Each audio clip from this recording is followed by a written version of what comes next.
SABC News Prime Time.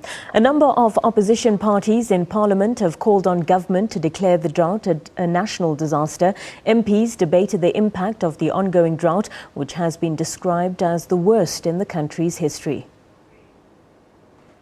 Members of opposition parties say government must stop stalling and immediately declare the drought a national disaster.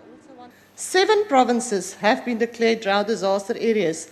Only half of the districts of the Eastern Cape and the Western Cape have not been declared drought disaster areas. Government pretends this is enough to keep them from declaring a national disaster. They hope that people will not read the legislation that clearly says that when a disaster affects more than one province, it is a national disaster.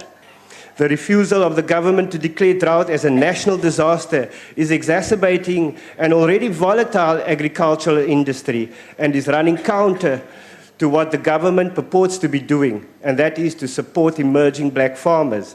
COPE calls on government to be bold and declare this drought a national disaster today. Some MPs, however, chose a different strategy.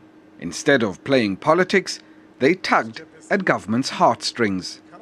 It will be the poor who will bear the brunt of this drought. It will be the old grandmother who's helping to raise grandchildren on a meager pension who will suffer, as will be a subsistence farmer in Umkhanyakuta district who has lost all his livestock. While others offered to become part of the solution and not the problem. We cannot have a situation where we're going to lose jobs. We have approximately 850,000 workers on our farms. Can't we find a way to assist those farmers to bridge and carry them over the drought until the cash flow situation is better once again? The Agriculture Minister, however, told MPs that government was doing all it could to alleviate the impact of the drought and would soon make loans available to farmers worst affected.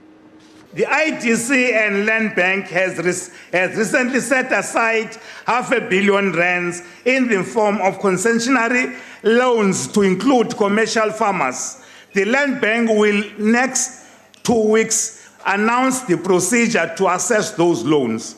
Earlier this week, Agri-SA estimated that farmers would need aid of up to 4 billion rand a year over the next 3 years to survive the knock-on effects of the drought.